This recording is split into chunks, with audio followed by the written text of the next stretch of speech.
जय माँ शारदा। काल की चिंता वो करे जो कर्म करे चंडाल का, उसका कोई क्या बिगाड़े जो भक्त हो महाकाल का। जी बिल्कुल, अकाल मृत्यु या असमय मौत का विषय आपके जीवन में 3-4 योनि को बिगाड़ देता है, इसलिए यह विशेष आप सभी के लिए। आप अकाल मृत्यु को समझें और अपने जीवन को बचाएं। असमय मौत होने के बाद आत्मा के साथ क्या होता है जाने। अकाल मृत्यु में आपको किस किस तरह की वेदनाएं झेलनी पड़ती हैं। गरुड़ पुराण में उल्लेखित मिलता है कि अकाल मृत्यु के बाद आत्मा के साथ क्या घटित होता है। आत्महत्या, गंभीर बीमारी या दुर्घटना में व्यक्ति की अकाल मृत्यु हो जाती है। शास्त्रों में आत्महत्या को महापाप बताया गया है। जीवन का अंतिम सत्य मृत्यु है और इससे कोई नहीं बच पाया है। मृत्यु कई तरह से आती है। कोई व्यक्ति आनंद से मृत्यु को प्राप्त करता है, कोई अत्यधिक दुख होकर या दुखी होकर लोगों से विदा लेता है, लेकिन सबसे भयानक मृत्यु अकाल मृत्यु होती है।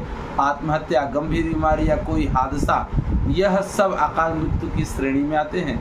गरुड़ पुराण की माने तो अकाल मृत्यु से जुड़ी कई रहस्यात्मक बातें मृत्यु के बाद आत्मा को कर्म के आधार पर स्वर्ग या नर्क का बोध कराती हैं या भोगना पड़ता है। आपको बता दें कि अकाल मृत्यु के बाद व्यक्ति की आत्मा के साथ क्या होता है और उससे गरुड़ पुराण से लिखी हुई चीज़ों के साथ क्या क्या बर्ताव किया जाता है।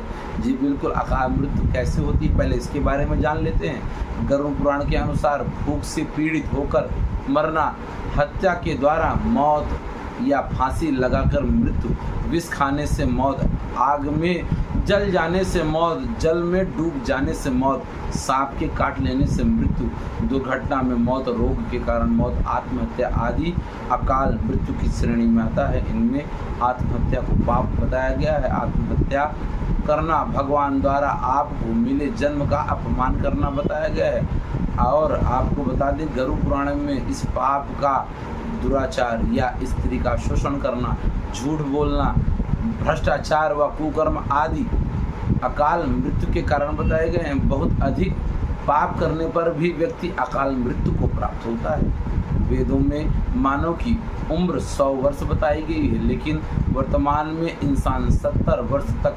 बेमुश्किल जी पा रहा है।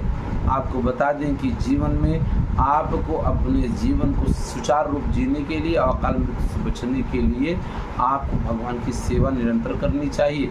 अकाल मृत्यु के बाद आत्मा का क्या होता है इसको भी जान लेते हैं। अकाल मृत्यु के बाद आत्मा क्या होती है, इस विषय में गरुड़ पुराण ने बहुत ही महत्वपूर्ण तथा तत्व बताया है। अकाल मृत्यु के बाद जीव आत्मा की आयु पूरी नहीं होती, इसलिए वह भटकती रहती है जब तक कि उसका जीवन चक्र पूरा नहीं हो जाता। अगर पुरुष की अकाल मृत्यु होती है तो वह भूत, प्रेत, पिशाच, कुष्मांडा, ब्रह्म राक्षस, बेताल, क्षेत्रपाल योनियों में भटकता रहता है। वहीं अगर कोई स्त्री की अकाल मृत्यु हो जाए तो वह अलग अलग योनियों में भटकती रहती है। अगर कोई नवयुवती स्त्री या प्रसूता की अवस्था में अकाल मृत्यु होती है तो वह चुड़ैल बन जाती है। वह कुंवारी कन्याओं की अकाल मृत्यु हो जाने पर वह देवी योनियों में भटकती रहती हैं। अपने जीवन को सुख में ना बिता पाने के कारण अकाल मृत्यु से आपको बचना चाहिए।